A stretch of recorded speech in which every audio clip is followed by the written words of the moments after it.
declared such an office vacant can only be based on clear, unambiguous, and unequivocal provisions of the law.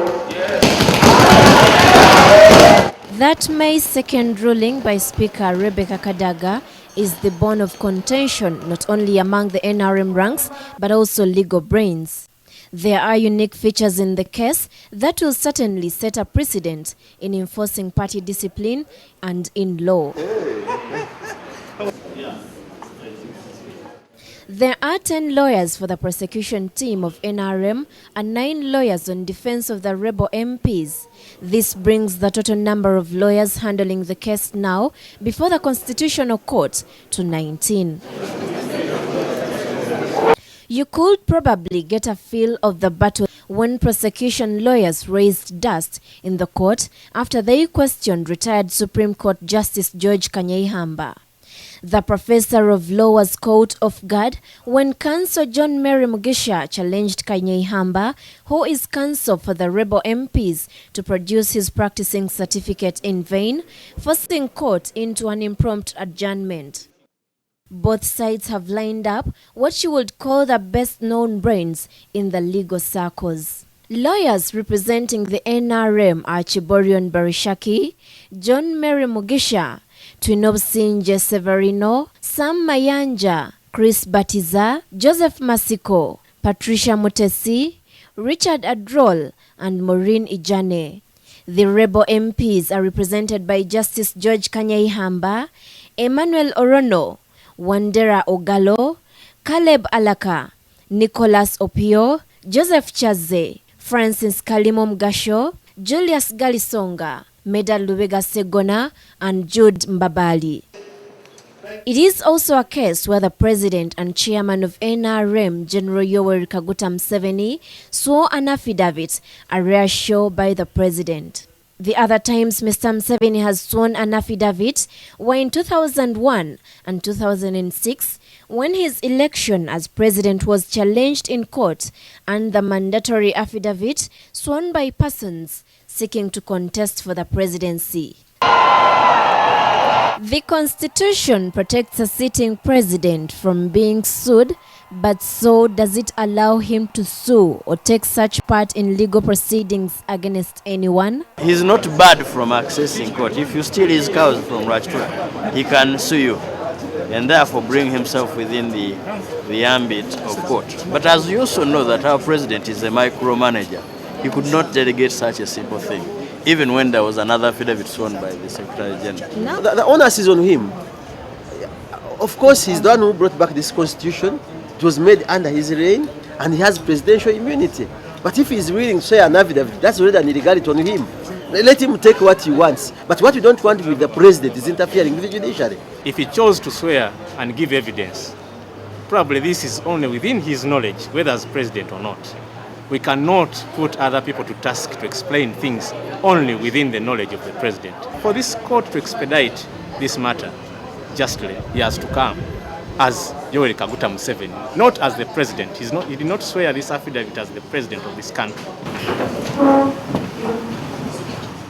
Did you also know that the 2 of the 3 judges hearing this case are former MPs, ministers, and were once members of the ruling party? The acting Deputy Chief Justice Stephen Kavuma once represented Busiro East and served as Minister for Defense, while Augustine Shime Sebuturo once represented Mityana South and also served as Minister for Regional Cooperation. So will they rule against the interests of a party they once served? It is a matter of time. Those are key institutions of democracy. If you give them to the president, who is one of the contestants, to appoint, it's like asking one of the contestants to appoint the referee and the linesman. He can never lose the match. Because already we see these judges were once members of parliament under NRM who lost badly other members. Now the onus is on them to leave a record behind.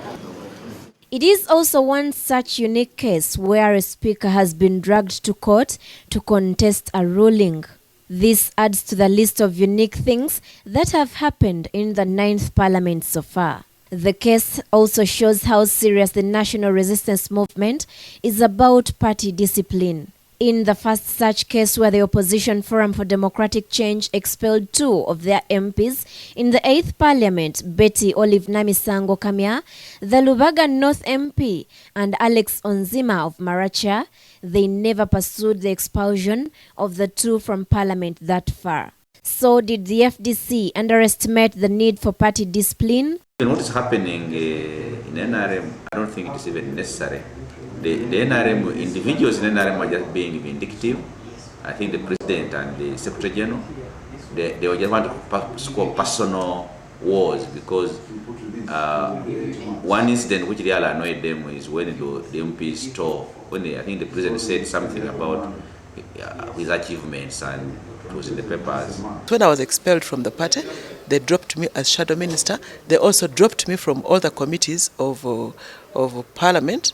I went through the second half of Parliament not serving on any committee, which was illegal, really, but I still towed the party line in Parliament. They were at liberty to do whatever they deemed was an infraction on codes of behavior, bylaws, standing orders, or constitution of such an organization. Regardless of the merits or the lack of it, of these, but in principle, though that is how organizations are run. What does this case mean to the development of Uganda's multi-party democracy? Party discipline is only one of many ingredients that make a strong party. So we should be looking to building political parties as strong institutions of democracy. Political parties are an integral institution of democracy, and the stronger they are, the better. But whatever the ruling, the need to enforce party discipline cannot be undermined.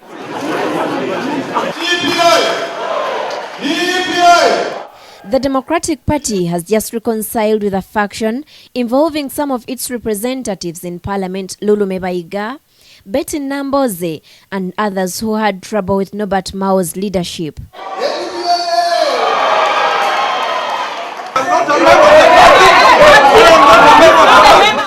The Uganda People's Congress is represented by MPs opposed to Olara Otunu's leadership and who are totally detached from the party. FDC is not safe either. Its representatives almost went up in flames during the last presidential election when they openly castigated the leader of opposition in Parliament, Nathan Nandala Mafabi. Their troubles allegedly stemmed from Nandala's calls for strict adherence and commitment to party discipline and principles. What would it mean to have a lawmaker who remains in the House but toes a different line from his party in the name of freedom of expression? Bushra Namirimo, NBS Television.